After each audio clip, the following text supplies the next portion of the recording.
नमस्कार दोस्तों। आज हम बात करने वाले हैं नेटफ्लिक्स पे रिलीज हुआ एक साउथ कोरियन ड्रामा के बारे में जिसका नाम है सी you in my 19th life. ये एक रोमांटिक फैंटेसी ड्रामा है जहाँ पे इसको देखने के बाद मेरा जो ओपिनियन बनता है उसको मैं अगर आपको बताऊँ तो मेरे लिए ये ड्रामा एक फील गुड ड्रामा साबित होता है। और इसका जो कॉन्सेप्ट है ना, सच में बेहतरीन है।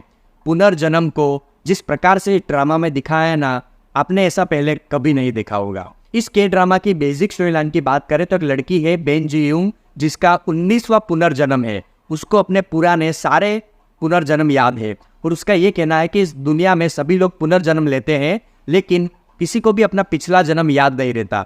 लेकिन बेन जी यूंग एक ऐसी लड़की है जिसको अपने सारे पुराने जन्म याद है, तो वो उस सब से एक अलग निखर के आती है।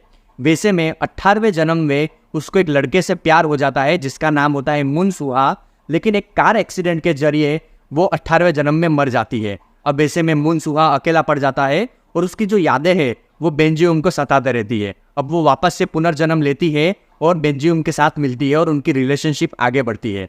अब इस पुनर्जन्म का क्या राज है ये जानने के लिए आपको ये के ड्रामा पूरा देखना पड़ेगा। अब दोस्तों, ज़्यादातर हम पुनर्जन्म वाली मूवीज़ वगैरह देखते हैं तो वहाँ पे क्या दिखाते हैं कि उनका मर्डर वगैरह हो जाता है और वो बदला लेने के लिए पुनर्जन्म लेते हैं। और पिछले जन्म में जैसे उनके चेहरे होती है, बॉडी वगैरह होती है, वैसे ही वो नए जन्म में भी दिखाई देते हैं। फॉर एग्जांपल के लिए करण अर्जुन। तो जो कॉन्सेप्ट हम इतने सालों से देखते आ रहे हैं वैसा कॉन्सेप्ट पुनर्जन्म का इस के ड्रामा में नहीं है।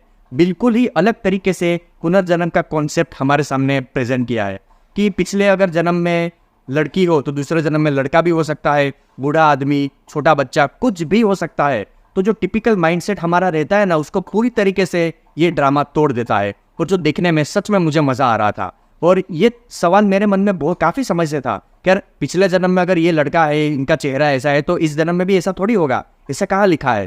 तो इसको बहुत अच्छी तरीके से इस के ड्रामा में प्रेजेंट किया है।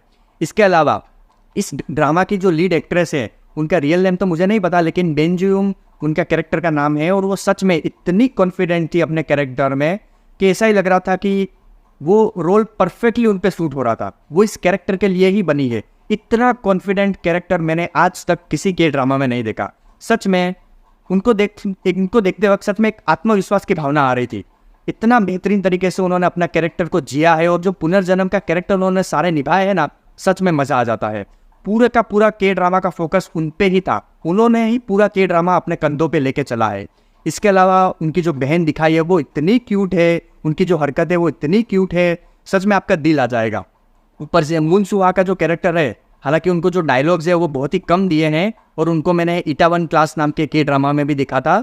उनको वहाँ पे नेगेटिव रोल मिला था और यहाँ पे उन्होंने पॉजिटिव रोल किया है, लेकिन ठीक है, देखने में मज़ा आता है। और जो भी वगैरह मिस्ट्री वगैरह उन्होंने दिखाई है वो भी बहुत ही शानदार थी।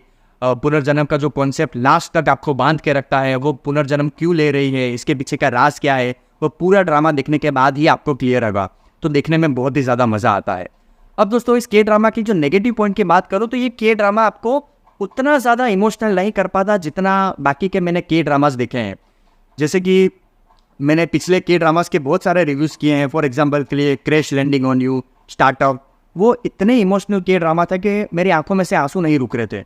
बहुत ही ज़्यादा इमोशनल, मतलब आपके दिल को टच कर रहे थे। लेकिन ये के ड्रामा उतना इमोशनल आपको नहीं कर पाता। लेकिन ऐसा नहीं है कि के ड्रामा ख़राब है, नहीं, बिल्कुल नहीं। इसकी स्टोरी लाइन बढ़िया थी, परफॉर्मेंस बढ़िया था, देखते वक्त मज़ा आ रहा था और कुछ कुछ इमोशनल मोमेंट थे, लेकिन उतना ज़्यादा इमोशनल इस के ड्रामा के साथ में नहीं हो पाया। लेकिन फिर भी पूरा के ड्रामा देखते वक्त मुझे मज़ा आ रहा था। मैंने पूरा का पूरा बिंज वॉच किया है, इसीलिए मैं इस के ड्रामा को पूरी तरीके से एंजॉय किया है।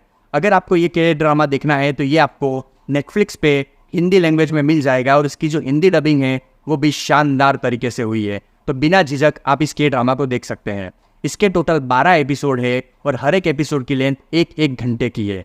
तो कहाँ टाइम चला जाएगा आपको पता भी नहीं चलेगा। मैं इस के ड्रामा को दूंगा 8 आउट ऑफ 10 स्टार्स। आपको ये रिव्यू कैसा लगा कमेंट सेक्शन में ज़रूर बताएगा और अगर रिव्यू अच्छा लगा हो तो लाइक ज़रूर कीजिएगा। तब तक के लिए फिर मिलते हैं।